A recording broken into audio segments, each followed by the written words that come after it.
Hey everyone, so this is Married at First Sight, Season 10, Episodes 1 and 2. And as everyone who has already watched this seen, it's in DC this time. So there are going to be 5 couples getting married for this season. And the couples are Jessica and Austin, both 31. Mika, who is 25, and Michael, who is 31. Mindy and Zach. Mindy is 34, Zach is 32. Taylor and Brandon. Taylor's 27, Brandon's 33. And Katie and Derek. Katie's 25, Derek's 26. And why exactly did they need to have 5 couples though?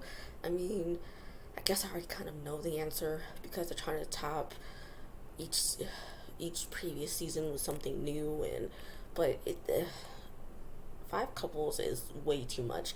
They're pushing it with 4 the last 2 seasons, so I mean, it's just look, they really didn't need to have 5.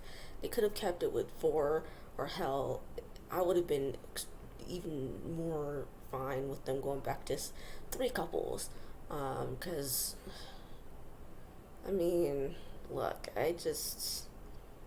5 couples is just way too freaking much. Way too much. They really did not need to have 5.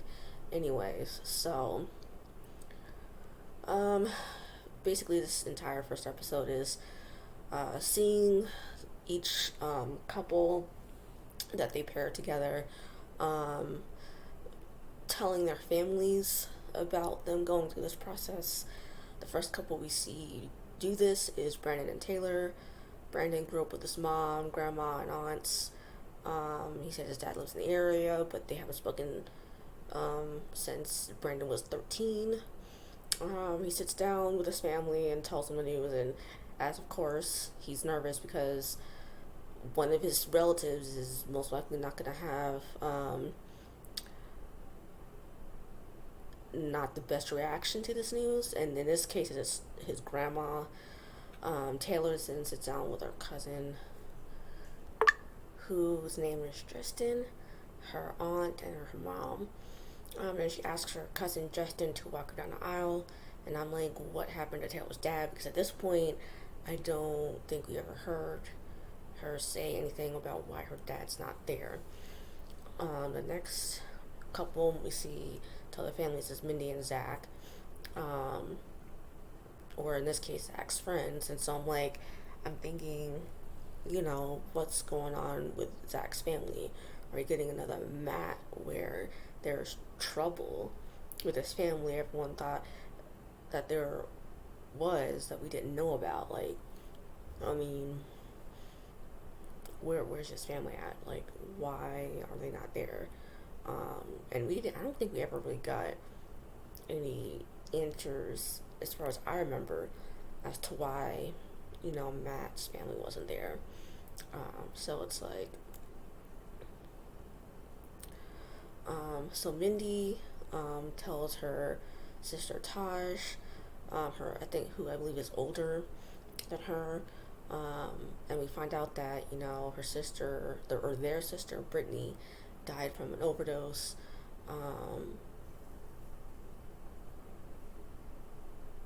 And Mindy found out that she was pregnant the day after Brittany's funeral, and she ultimately miscarried, which is so sad to hear. No one ever really wants to go through that if they're really wanting children, so it's just sad all around. And then she then tells her sister about the whole process, and she's really just looking for support from her sister because her mother and father aren't supporting Mindy through this, which is even more sad and stressful and all that stuff. Katie and Derek then tell their families Derek's parents have been divorced for 15 years. His mom just moved to South America and she's not really that supportive. Same old story. One family member is usually not that supportive, or a lot of them aren't. His father He tells his father's side of the family, and he says that he will be there to support him. Um, Katie doesn't know if she could go through with it because I guess her family's opinion matters a lot to her. We find out she's a type 1 diabetic, and I think she said she's been that way for 15 years. I think she says that in the second episode, or she could have said it in the first episode, I just didn't remember. She's scared and unsure because over the previous couple weeks, this guy that she had been dating before she broke up with him to do this process,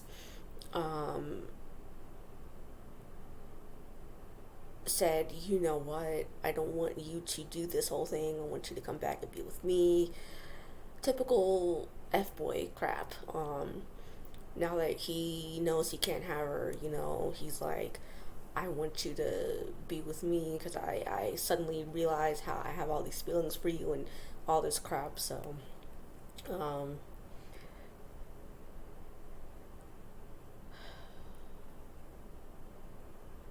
and her mother's not liking this because, she's feeling like this guy's just saying he had fast feelings for her to mess with her, which I agree with. I think, that's typical F-boy stuff that they do. They don't want, the person that they were dealing with to have somebody because they still want to have the benefits of sleeping with them, but they don't want to be in a committed relationship, so, which is what Katie wanted. So it's just like, Jessica and Austin, then tell their families, and I think he's a self-proclaimed mama's boy, and he's like, I probably won't do this if my mom's not on board. Yeah, okay. Let's see how this works out. So then we see Jessica has a identical twin sister named Jennifer and an older brother, and their families seem to be fine with it. And then finally, Mika and Michael tell their families. Mika tells her family at her mother's birthday party, and Michael's mom lets his aunt adopt him, and we find out, and she died when she was 3. He was 3 of cancer or whatever, or something like that. And then we meet his sister, and then that's really about it. And then all the men go tux shopping, all the women go dress shopping, and then the day before the wedding, all the women meet with each other, and all the men meet with each other. And later that night, the girls go to the bachelorette party, and the men go to the bachelor party, and all this stuff. And to me, it really wasn't all that great to watch. And I forgot to mention the first episode's name is First Comes Marriage, Then Comes Love. And now on to episode 2, which is called Here Comes a Stranger. The first couple we see get married is Katie and Derek. And Katie's like, I should be excited for this, but I'm still torn because of that F-boy ex of hers. And I'm just like, is she gonna be another Matt where, she's like entertaining other men and stuff, and it's just like, and she's doing this so secretly, especially mainly like her F-boy ex and stuff like that. I mean, and so we see them get married, and then these after they say I do and all that, they seem okay, they seem good, but I'm gonna really keep an eye on her because, if she was that messed up about an ex who clearly is just trying to, stop her from being with somebody else just because he wants to still, have friends with benefits with her. Then, I don't know. But anyway, the second couple we see get married is Taylor and Brandon. Brandon seems like a good guy. And they seem to have, this, once they get married, and they go off to, talk about, or off by themselves at once they get married before they go to reception, and they kind of have this awkward conversation. So I'm not so gung ho about them at the moment either. Just off of that awkward conversation. The third and last couple weeks to get married in this episode is Jessica and Austin. And they seem pretty good because they seem to be, having this goofy conversation with one another. So they seem solid, at least to me.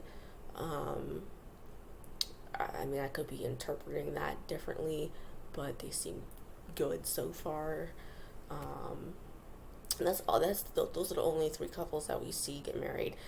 But personally, I think they should have done all five because they had literally 2 fucking hours to get all the couples, like, show all the couples get married. They had 2 hours, and that's what I was expecting because it's like 2 hours seems enough to show each couple get married. But they didn't. So, and it seems like the next couple we'll see get married in the next episode is Mika and Michael, and then she like, at the end of the episode we see her start crying because she's like, this isn't what I pictured for myself, and yada yada yada, and like my dress is too big around my boobs, and I'm sitting here thinking, like, girl, like, I get this is a hard process to go through, and this is like, this is, you're going through a range of emotions and stuff like that. I get it. I truly get it. But what seems weird to me is that, weren't you supposed to have this final fitting for your dress a few days before your wedding? So why is it that you didn't do that? I don't understand. Why didn't you get your dress fitted before you went to your wedding one more time? Like, I don't understand. Like, that I mean, I don't know. It just seems weird. It just seems very, very weird. So I don't know. This I don't know about her specifically. I mean, Michael seems fine, but her, I'm not sure about her. But that's all I really have for these two episodes. We'll see what happens, once, the weddings are done and they get their wedding night through and over with, and they get to their honeymoon. And I don't remember them saying where they were going to go to the honeymoon, but we'll see, and we'll see what happens with our honeymoon and all that stuff. So until next time.